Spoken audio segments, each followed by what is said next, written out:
Welcome to the Tropical MBA Show. This is the podcast where we've helped thousands of listeners just like you build million-dollar lifestyle businesses. I am joined today, as is per the usual, by my co-host, Ian. How you doing, Ian?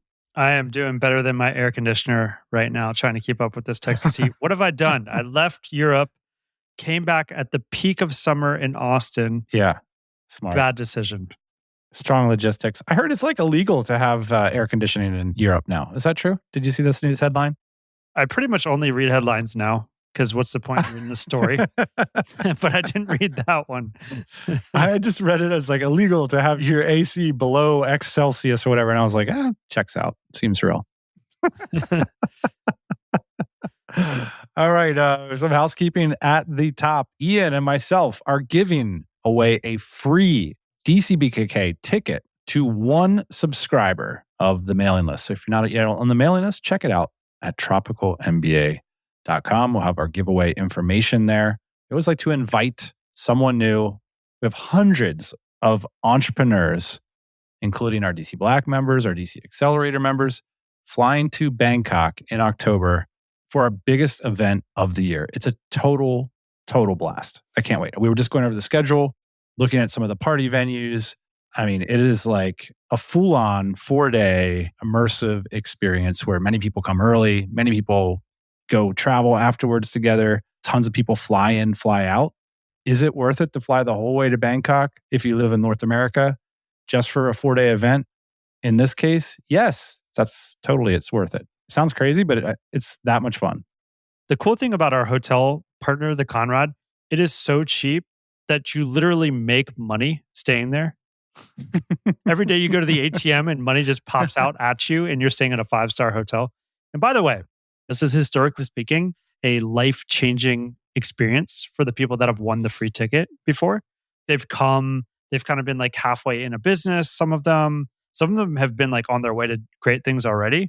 And then this has been the catalyst for change and growth in themselves and their business through this event. And getting a bunch of supporters, people cheering in your corner. Again, if you're a big baller listening to this giveaway ain't for you. You're going to have to prove to us that you're on the cusp of a breakthrough entrepreneurially. You got some dollars coming in ideally, but you're not up to that threshold where you're joining things like the DC or flying around to conferences and everything. We want to bring somebody in, cheer them on, get in their corner. You've got hundreds of founders to help you out. Like you said, I think it's life-changing for everybody because everybody, like, it's hard to be an entrepreneur. It's freaking hard. And so when someone goes all in and says, I'm going to do this, it's easy to get a lot of support, And I think that is what we do at events, by the way. I actually just saw a comment from the Barcelona event, which we'll discuss in a minute, that someone was like, it's very rare that these things aren't like money comparison contests or status comparison contests, right? Where a bunch of people essentially bragging about what they've done. And that's just never what we've done. Like, we're the commiseration crowd, which is like, yeah, I have a big business, but guess what it brought with it? A bunch of challenges I need to solve. And so my job here is to be open about those things with everybody so you can learn from them. I can hear what you did. And that's pretty much the approach here. So someone rocks up, they've started a small business, they're making a little bit of money online, but not enough maybe to support them full time. Just be honest about it. Look, this is where I'm at. I'm working hard at it. What kind of insights do you have from your experience? That's how we do it at DC events. So even at the top level where we're talking 8-figure businesses, mid 7-figure businesses, same approach, same attitude. Why? Because it's what works and it makes it way more fun. It's a way to connect with people, make friends, and make those relationships last long term. So yeah, I can't wait. It's like the circle on the calendar, It's the big event of the year. So that's that. That's a long way of saying DCBKK is our favorite week of the year. If you'd like to join us and the whole DC crew in Bangkok, again, we're giving away a free ticket. They're not cheap. So if you'd like to join us at that very fancy event, relatively fancy, I'd say, check out the mailing list. We're going to be giving away a free ticket to a listener of the TMBA podcast. Ian, quick procedural note. The last few weeks, we did business breakdowns on the show, which we love. We're trying to improve those to make really interesting episodes out of them. If you'd like your business broken down, we'd love to hear from you. We're making a few changes to the intake form. All this you can find at tropicalmba.com. Basically, what we want to do is to make the episodes easier to follow. we're including clarity around the goals. So if you want your business broken down, not just like, oh, you could do this or you could do that, but like, I need to add $1 million of revenue to this business in the next 12 months. Okay, that's the goal. Then we're going to talk about candidate plans for how to get there and compare the pros and cons along with the listener and evaluate which plans we believe would be more effective to get to that goal and see how that feels. So we're going to try that out for the next couple of business breakdowns, which we're doing here in a few days. And yeah, excited to ship those episodes. Dan, these episodes have been super fun for me just because it's like what we do all the time. We kind of realized that before we started recording these. We're like, oh, this is what we do for like the last 15 years is we talk to people about their businesses, their biggest challenges, and then we try and workshop solutions. This is great. This is what we do at our events. This is what we do in our own business. This is what we do at dinner for friends, for fun. Yeah. This is what we do. This is what we do because we're passionate about it, not because we're awesome at it. You know, so if you're listening along and you're like, yo, that is not the direction this person should go, send us an email. Like send the guest an email. We would so appreciate that. That's badass. That's what you do. You get out there, you make your challenges known to the world. This is the process. And then someone raises their hand and says, I know exactly how to solve that problem. Yeah. You know, but it starts with one conversation. And it is what we do, basically. That's right. It's what we enjoy. Speaking of enjoyment, Ian, I love a high LTV to customer acquisition ratio. I didn't know what you're going to say there after high. I thought you were going to end on high. And I was like, yeah, me too sometimes. Cool. Something we've been talking about a lot. I wanted to apply, you know, for a lot of SaaS businesses and for e-commerce businesses that are doing ad spend and stuff. LTV to CAC is like a North Star metric. It can mean, you know, everything from how we're running the business to how external investors and acquirers are valuing our businesses. In almost all cases, it has the potential to say something interesting about your business. But what's interesting is I think this concept comes up a lot with e-commerce and SaaS, but not with services. And so I want to issue a little bit of a challenge. If you run a service business and you're listening to this now, I want you to challenge yourself, even just with the napkin or the Google Sheets, to see if you can sit down with your books and determine your LTV to CAC ratio and see if that gives you a sense for the health of your business, the viability, the scalability of it, and might help you to make some creative decisions about how to get out of the trap of feeling like you're working a job. So we've been recently working a lot with this, Ian, and I want to kind of break down how a service business might do this. Now, there's two elements to the equation, right? There's benchmarks, you know, anywhere from like a 3-to-1 LTV to CAC is like bare minimum. Anything above 4 is getting really good. And then if you're 6, 7, 8, you know, you're off to the races kind of thing. And you got to increase your spend because you have such a powerful engine. So the idea is like, if your ratio is like 7-to-1, it's like you put in $1 and you get $7 out in LTV. Well, there's lots of asterisks in this equation. And that's why I think not a lot of people have done it, especially in the early stages. One of those is like, well, what's your payback period? You know, I was speaking with a billionaire the other day who happens to own he makes whiskey. Okay. Mm-hmm. And the interesting thing about whiskey is that when you put that $1 in, I'm sure his LTV is really good, right? He's going to get that money back. The thing is, he's not going to get it back for like 15 years, right? So the payback period is so long and you have to be extremely well capitalized. Yeah, you need somebody else's money for that to work.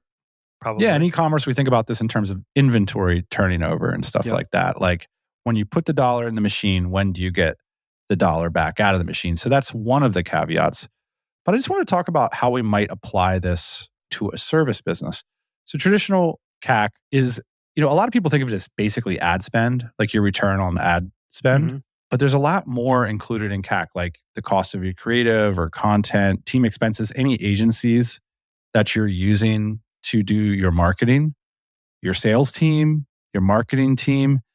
And here is, well, of course, all your like website expenses and things related to marketing that I think we all, okay, customer acquisition costs, my marketing expenses. But here's, I think, what dawned on me about applying this to services businesses.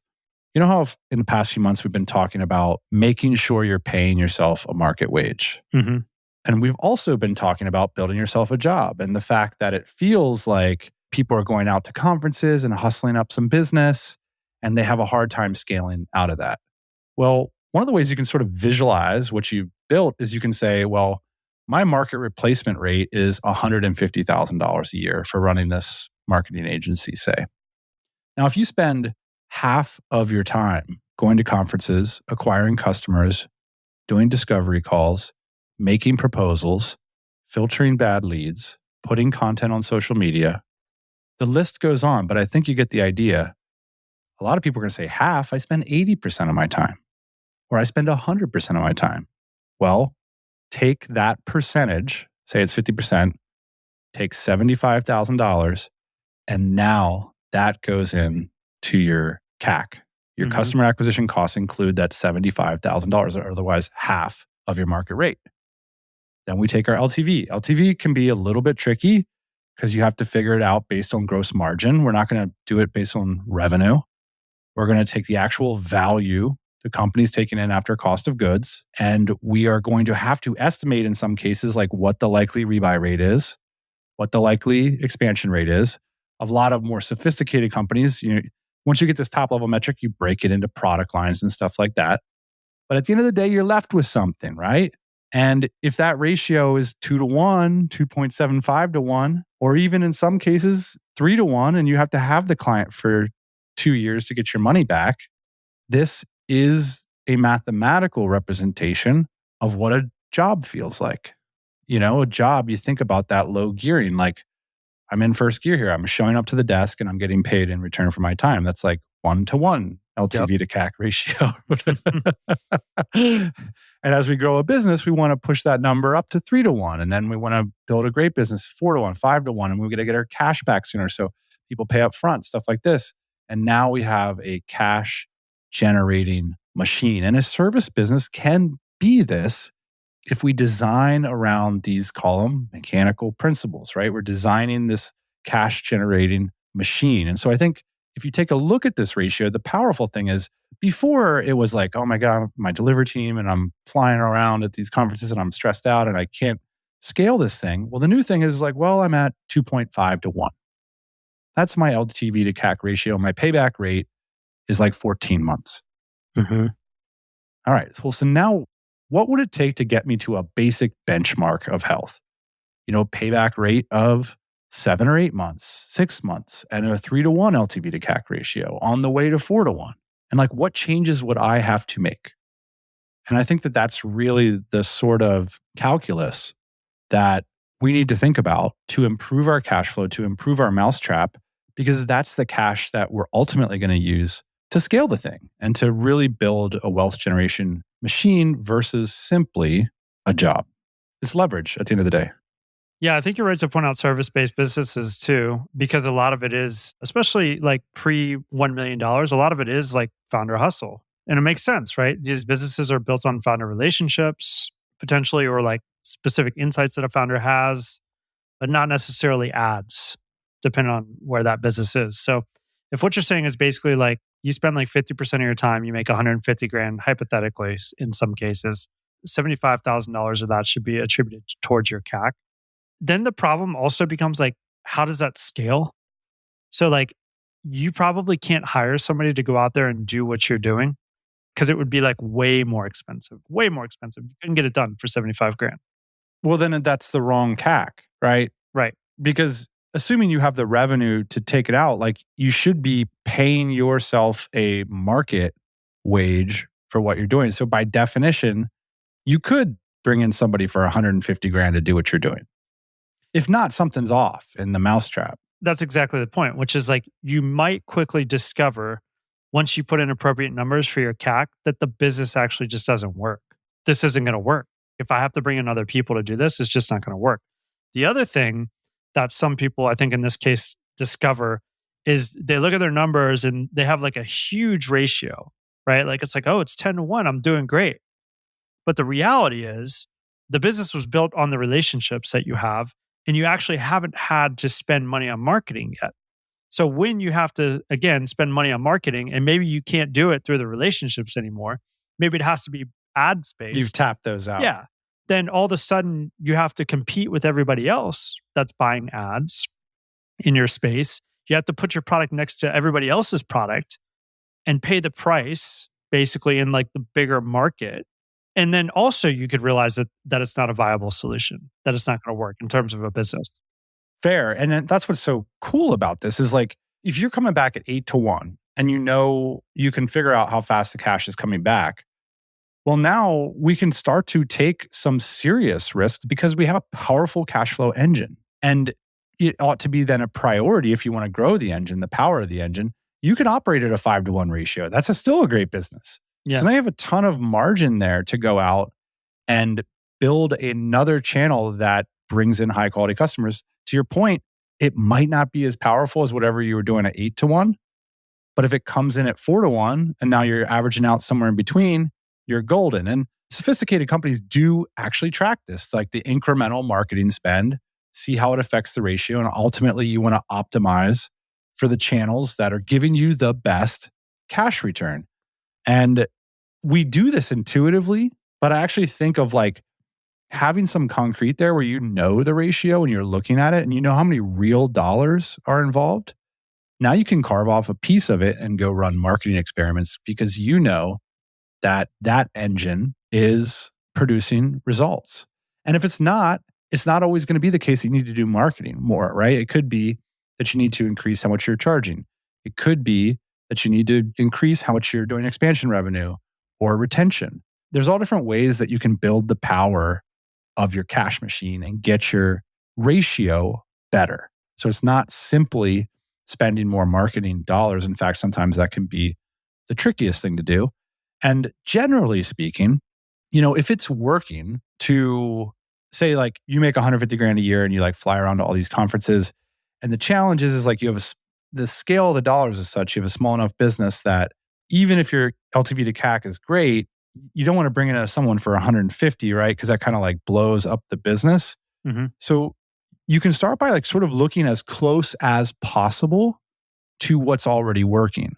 So if flying to conferences works for you, if you want to take some of that margin that you can spend, why not sponsor conferences? This is one example. Why not do virtual conferences? Why not send a surrogate or a hired gun who can represent your brand, train them up, and have them travel to conferences for you? Maybe not as efficient, maybe not as 8-1, but as 4-1. That particular ad spend is still returning, even though it's by unit, by client, more expensive for you to train, say, a young person who wants to travel to go to events on your behalf. They don't convert as well, and so perhaps it's not as efficient, but your cash engine can still handle it. In other words, what we're saying is like, typically when you branch out, sometimes you'll find a great one, but sometimes it'll just get less efficient, which is okay. You can sustain it as long as you're tracking the numbers. So Dan, we've got a note here that says lifestyle business versus real business. So what's the difference between a lifestyle business and a real business? You wrote this, by the way. I think they're both real businesses. I think they are too. So lifestyle business, generally speaking, multiple currencies, right? Yep. Not necessarily a financial instrument per se outside of yourself. So like if you gave it to someone else, it wouldn't necessarily be as much of a financial tool as it is to you. A lot of times it's based on your skill set or the things that are around you or available to you, right? Yep. Real business, more easily traded. People can see the value of it outside of you. So when we start to talk about this like CAC to LTV ratio, I start to think about real businesses. Because this is what real businesses do. They like look at their business as a financial tool.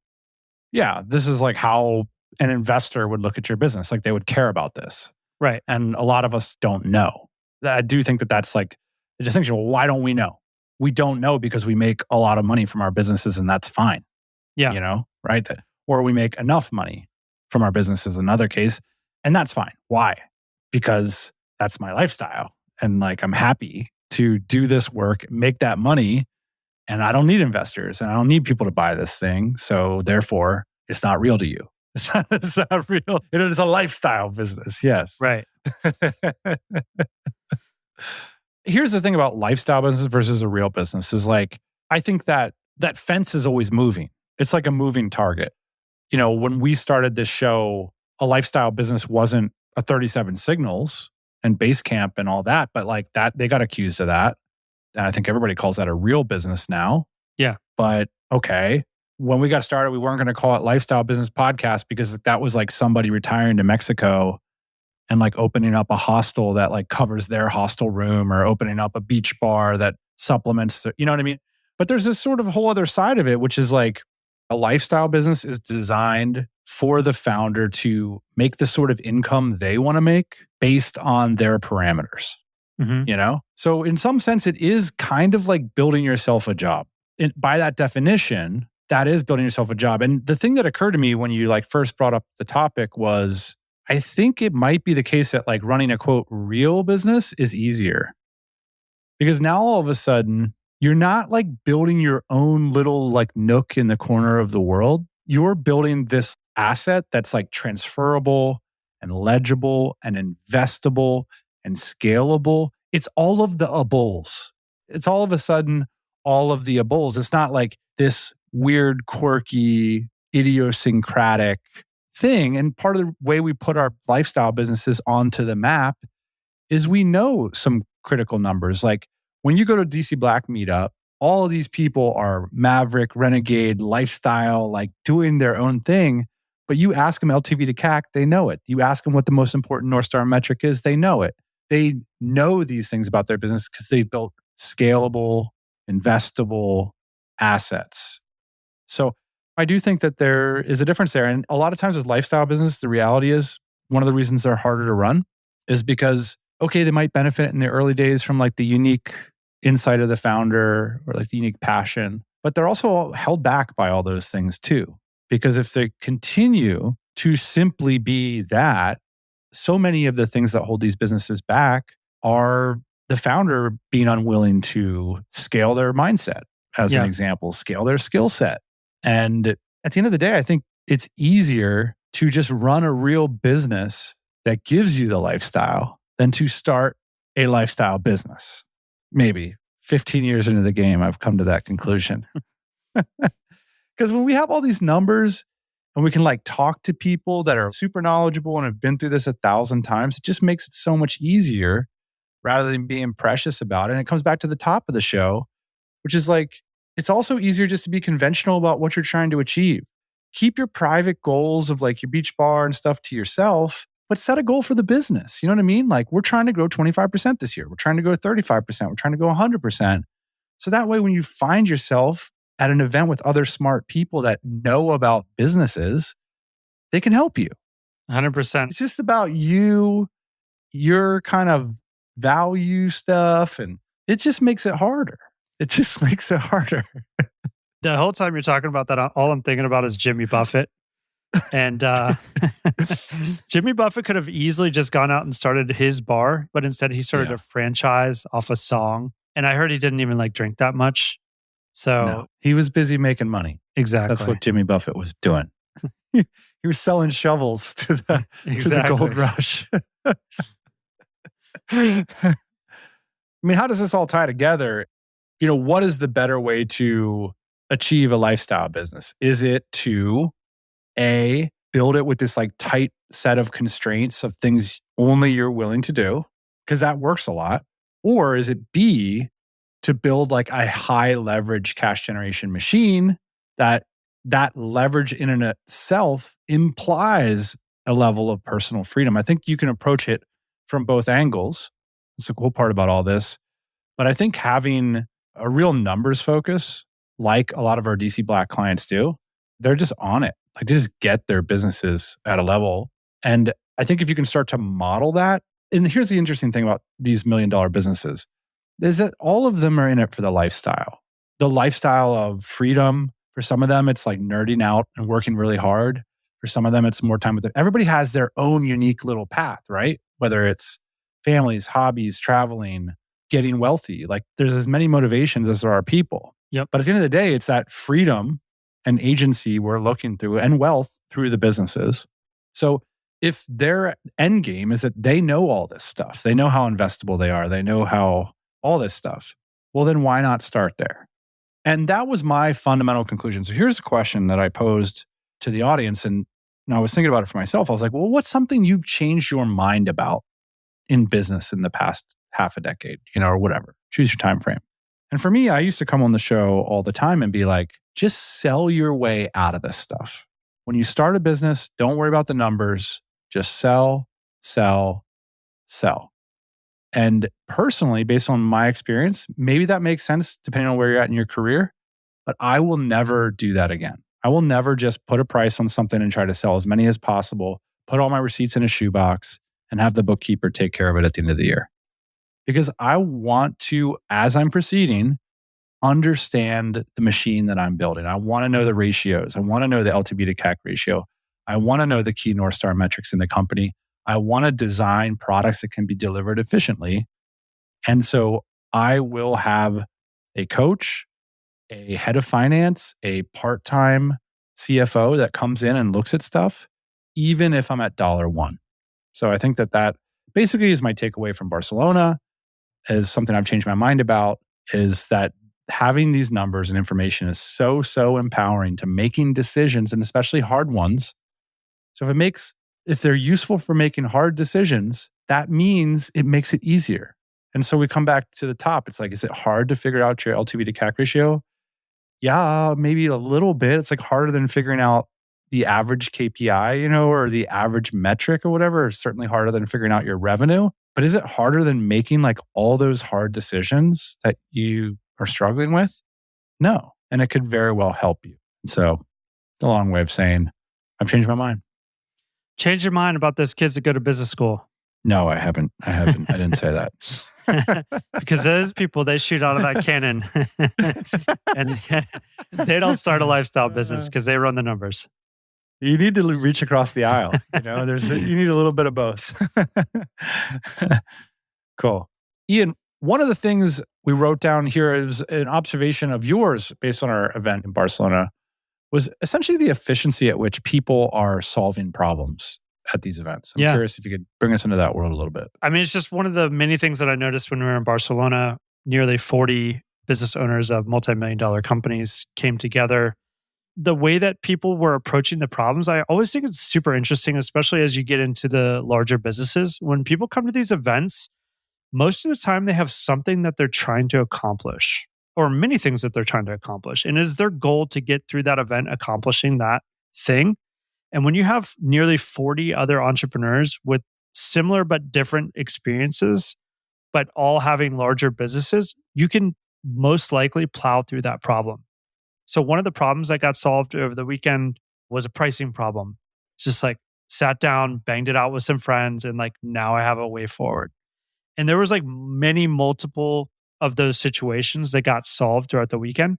And I just thought about it because I was like looking at some people actually on Twitter who were trying to solve a problem by asking some questions and posting some things. And I just thought like, man, this is like a really long way to solve your problem.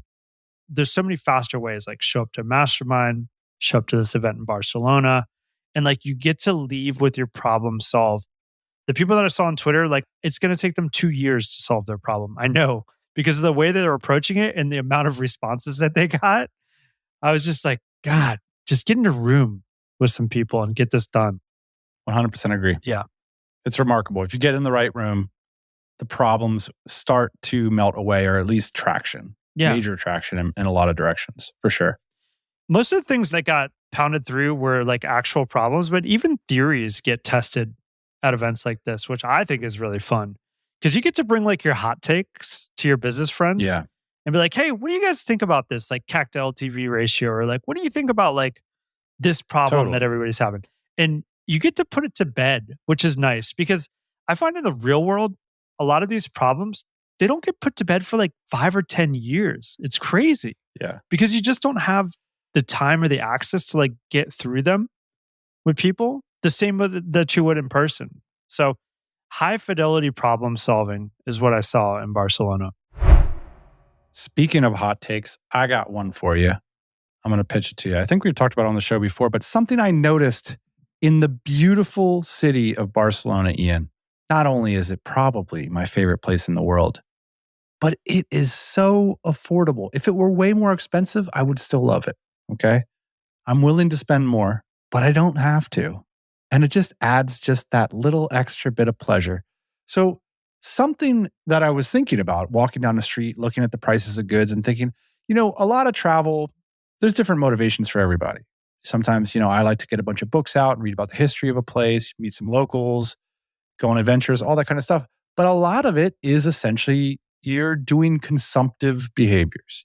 You're renting places, you're going out to eat, you're using gyms, you're getting co-working spaces, you're being a consumer.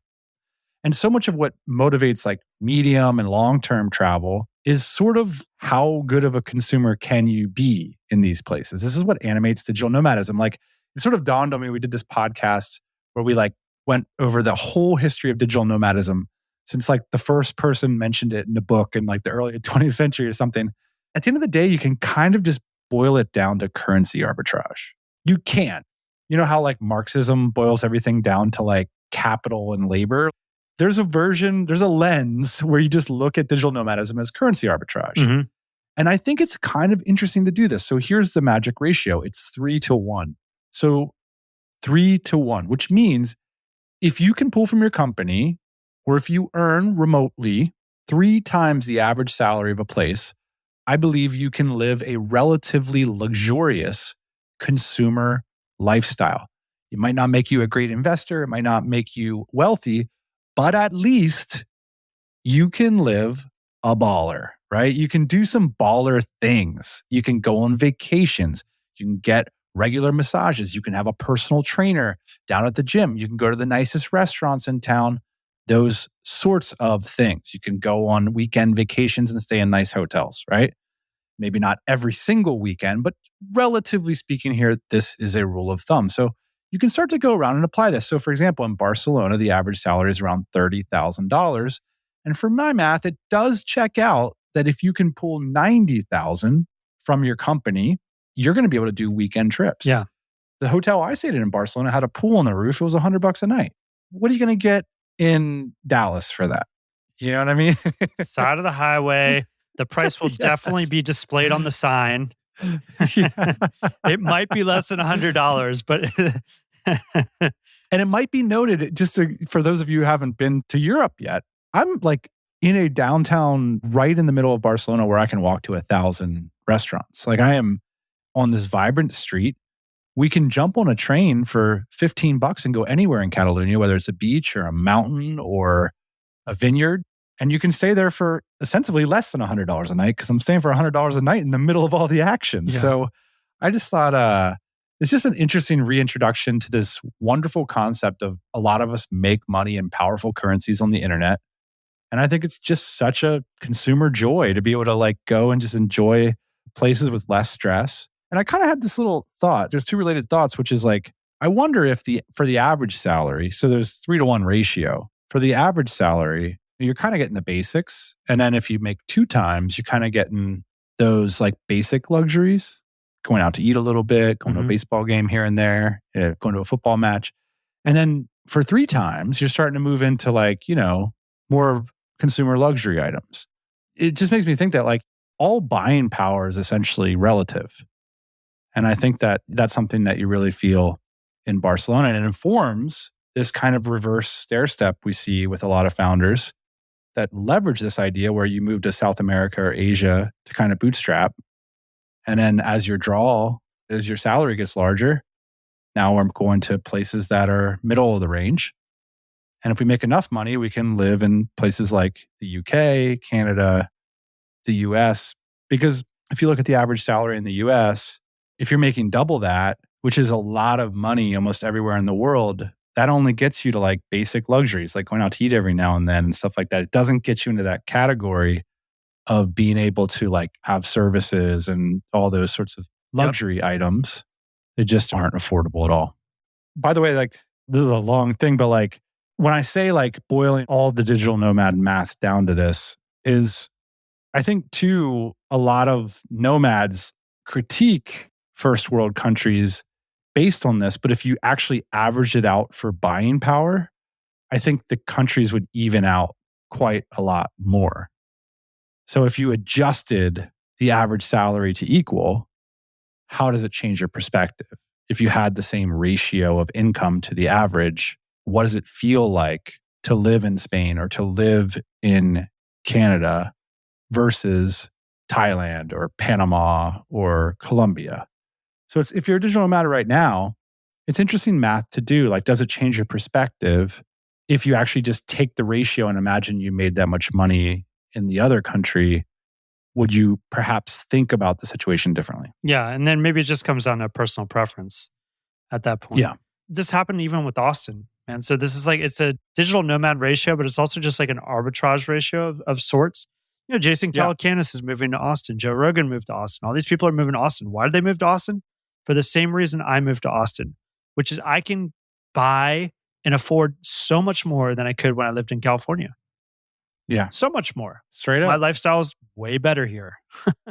And now I can afford to go to Spain for the summer.